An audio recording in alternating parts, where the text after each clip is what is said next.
Episode 8, guys!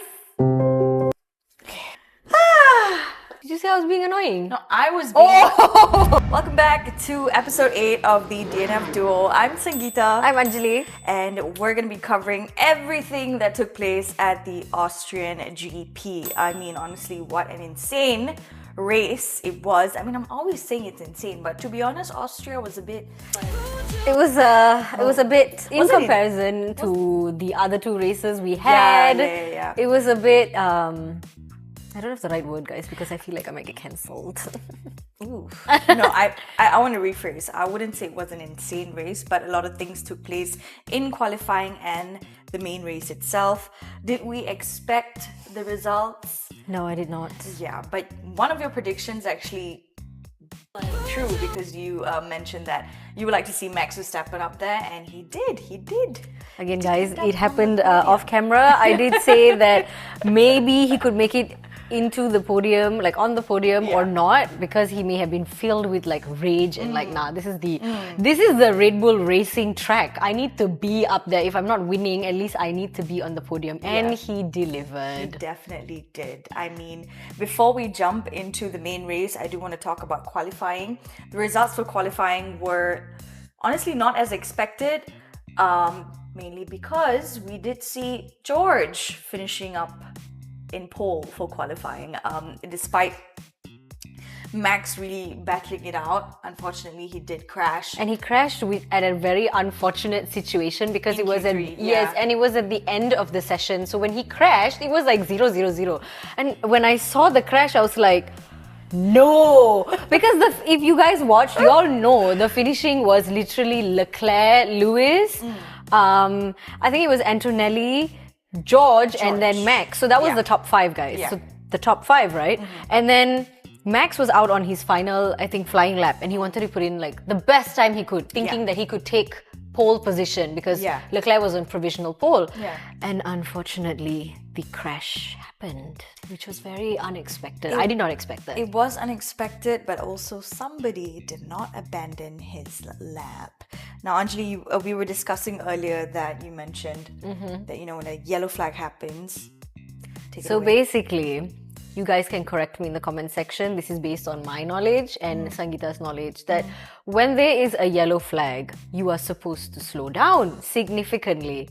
And you're supposed to also, basically the FIA will go and check the telemetry to see if you're braking and slowing down. And if you are trying to put in a fast flying lap, you're supposed to slow down.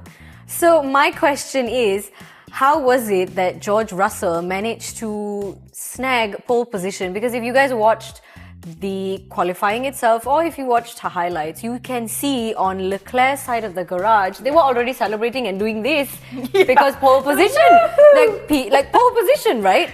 So after that, like George did not abandon his lap. Mind you, Kimi Antonelli abandoned his flying lap. So Kimi Antonelli abandoned the lap, but George Russell did not. And my question is, why was it not looked into after qualifying?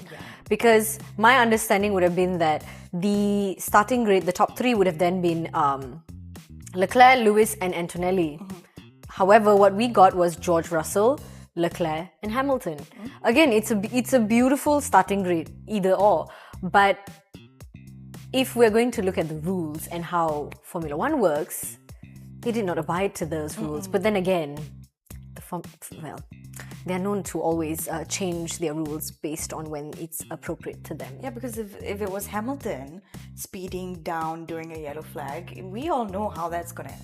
His lap timing would have been deleted completely, and he would have started, if let's just say, if it was P3, P5, wherever he was before that flying lap, he would have got that position on the starting grid, and we all know that.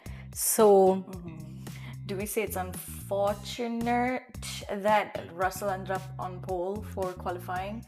I mean, I don't think it's unfortunate. I think that he was spectacular during qualifying. However, I feel like you can't pick and choose when it comes to the rules. That is true. And it was a yellow flag, and it was a bad crash for Verstappen. It's not like he just spun out and was on the gravel. He hit the wall. It was not a regular, just a normal... I mean, my understanding is it was not like he just spun out and was in the gravel on the side. It was he hit the wall. and it was bad. We both of us saw the crash. It was not a normal crash. It was really bad. So if Antonelli understood that he was to slow down, maybe Russell was just hungry for that pole position. maybe. However, it would have been nice to see Leclerc and Hamilton, like a Ferrari 1-2 1-2, moment yes, happening. exactly.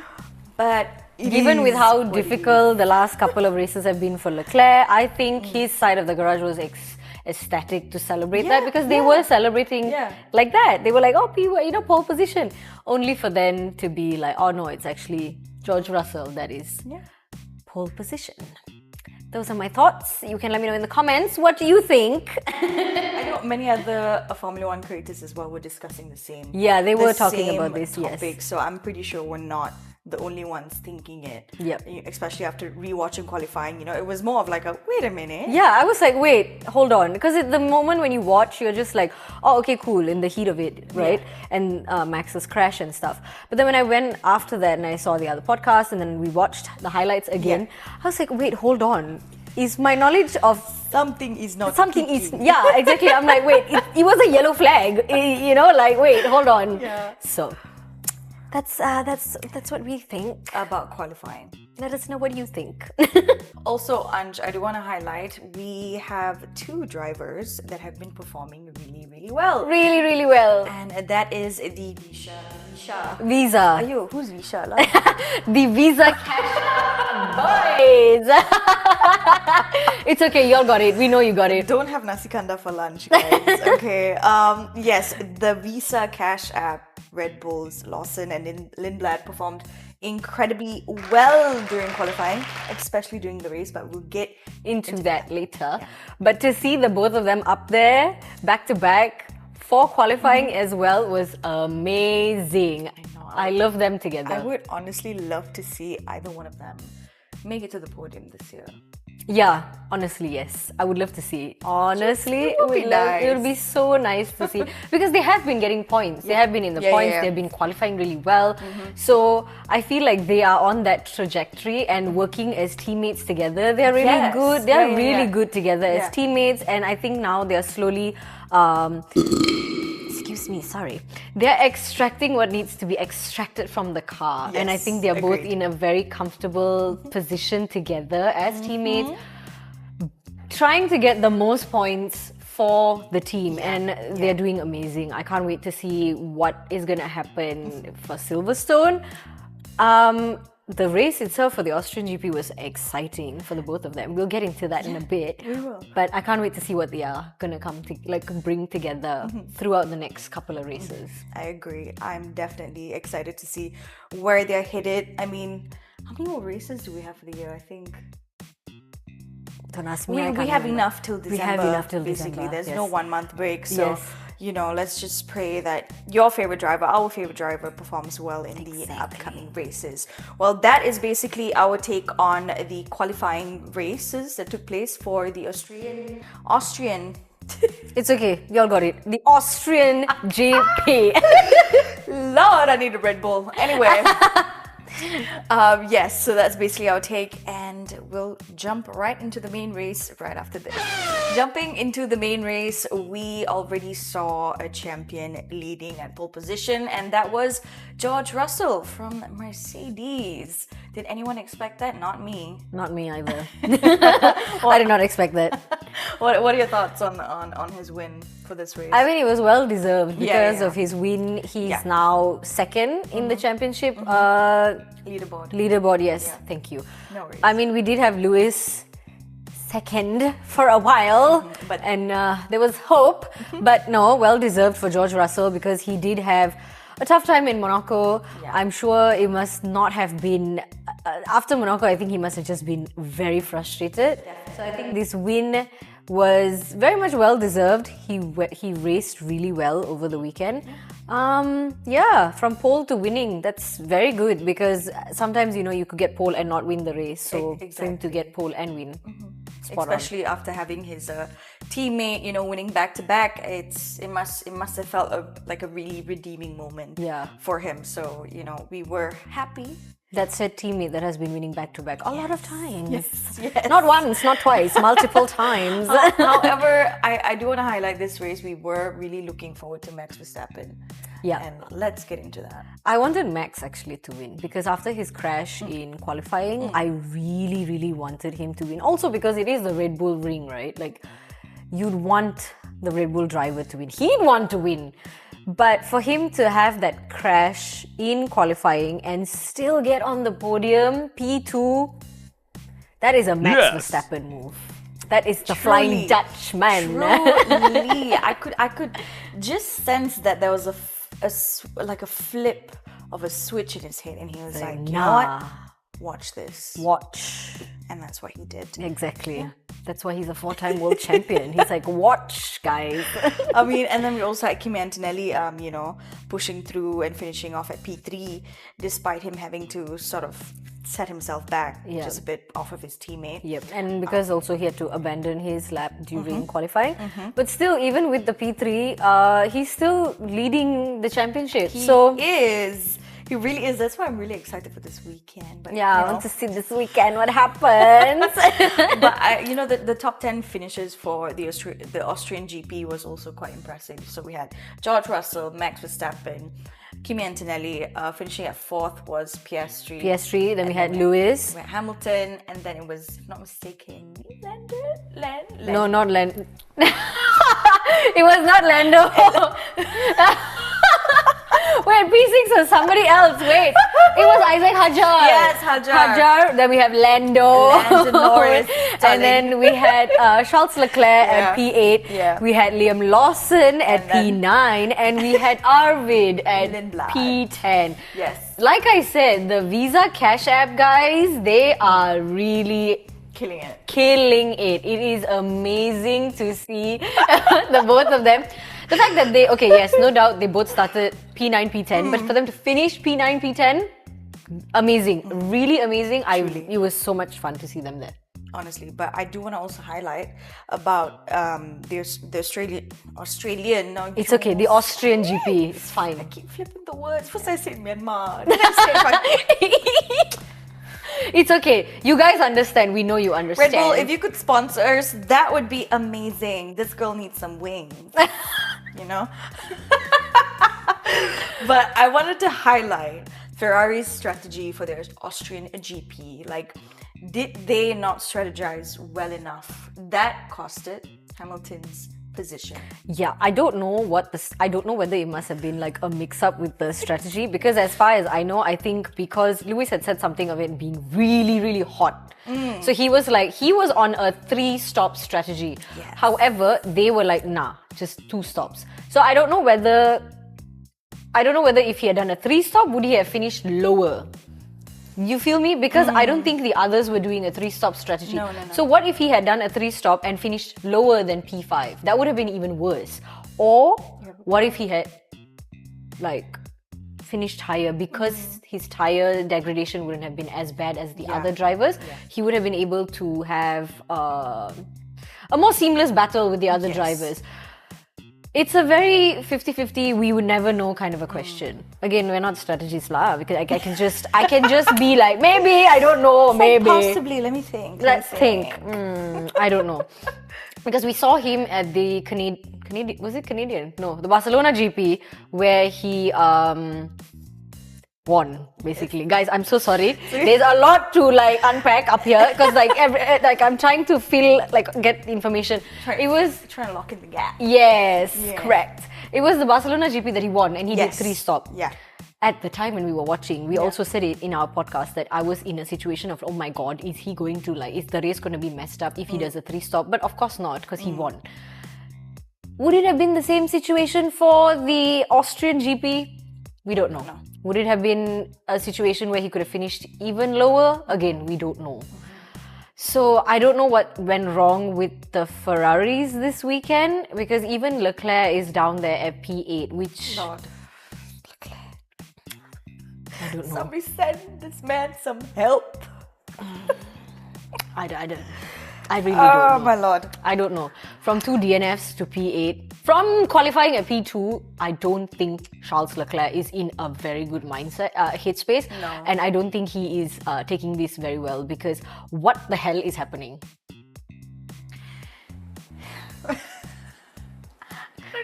I don't know. We don't know. I really don't know. I don't know because I feel heavily for Leclerc fans. You guys must have been having a very painful streak. Yeah. But I am hoping, maybe what if he has like a Russell moment and he gets to redeem himself. Let's hope for that, because the cars are fast. We know the Ferraris are fast. Yeah. Because if I'm going to say something controversial. Say it, girl. It's not trying to make me Take look it away. like I'm like such a huge Lewis Hamilton fan. It's okay. I am a fan of Lewis, without a doubt. Everyone is. Yes.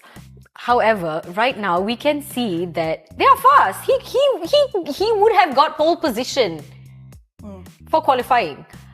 And then P2. So he was ultimately a little bit faster in pace than Lewis during qualifying. So there's no way the cars are not fast. They have extracted the speed and whatever needs to be extracted from that car, okay? So there is no way that I don't know what strategy or what setup Leclerc is on that is causing him to struggle, but it's not really looking good, and I just don't know, man. Maybe, right, if you start working together along, like you mentioned earlier today, off camera, if we start working along like teammates, we could see himself redeemed. Fair enough. And also, I feel that this is going to be a very hot take, guys. Take it away. Yeah, I'm just going to say it. I was watching snippets, and I also had sat and watched a bunch of other podcasts where a lot of people, F1 fans, F1 enthusiasts, people who have had podcasts even longer than us, okay? So they are way more well-versed than we are in the lingo and in every aspect of it. And when they were sitting down and having the conversation of, at the moment, Lewis is outperforming Leclerc. Yes, he is. Even though at the beginning of the year when they started, the both of them were really fighting against each other. They were challenging each other. And it was wonderful as fans to see, because that's what we were hoping to see last year. And we got a chance to see it at the beginning of this year. However, what a lot of fans were saying is that they don't see the work together with the two drivers. Given that right now, Lewis is not only higher in points, he's higher on the championship board. He is outperforming Leclerc. I don't think Leclerc should be fighting him so much. Because we did get moments during the race that Lewis had far better pace than Leclerc. However, Leclerc was holding him back. And as my knowledge, when you sign contracts with a Formula One team, whether you're the first driver, second driver, however the situation may be, when team orders come through for you to let the driver pass, you let the driver pass. Especially given that Lewis is higher in points. Like I said, higher in points, higher in the championship board, faster in pace. If Leclerc was faster in pace, I can still get that. Yeah. But at the end of the day, Lewis is still higher in points. 100%. For him to chase for a championship battle, like we got a battle last year, 3-way at one point between Lando, Oscar and Max. Understandable. It is understandable. So that is my hot take for this race. I feel like it could have been better for the both Ferraris, because had they worked together, maybe Leclerc could be higher up there. We never know. So let's see what happens at Silverstone. Well, that was an amazing hot take, Anjali. Might get cancelled. Might get cancelled. But that was my hot take. That's what I was reading. A lot of other F1 podcasters were saying the same thing, and it's very understandable. Yeah. So, yeah, you all tell me what you think. Yeah, let us know what you guys think. Yeah, you're more than open to disagree with me. Absolutely no problem at all. This is just my hot take. And we're called Do Not Filter for a reason. Exactly. So if you would like to debate with us, please do. Comment down below. Yes, please. That basically wraps up our take for the qualifying and the main race at the Austrian GP. I'm super stoked for this weekend's race at Silverstone. You guys will just have to wait for our predictions. We do have Mercedes dominating, and Verstappen is performing as well, really well. Hopefully Ferrari strategizes better in the next race. Hopefully, we also get the McLarens to get better. And I would like to see more of the Visa Cash Apps Remaining up there. on Yes. the top 10. If you guys have made it all the way to the end of this episode, thank you so much for your support. For those of you who have followed us on Instagram and also engaging with us, engagement is chef's kiss. Thank you guys so much. And we will catch you in the next episode where we'll be covering everything that is going to take place at Silverstone. Bye.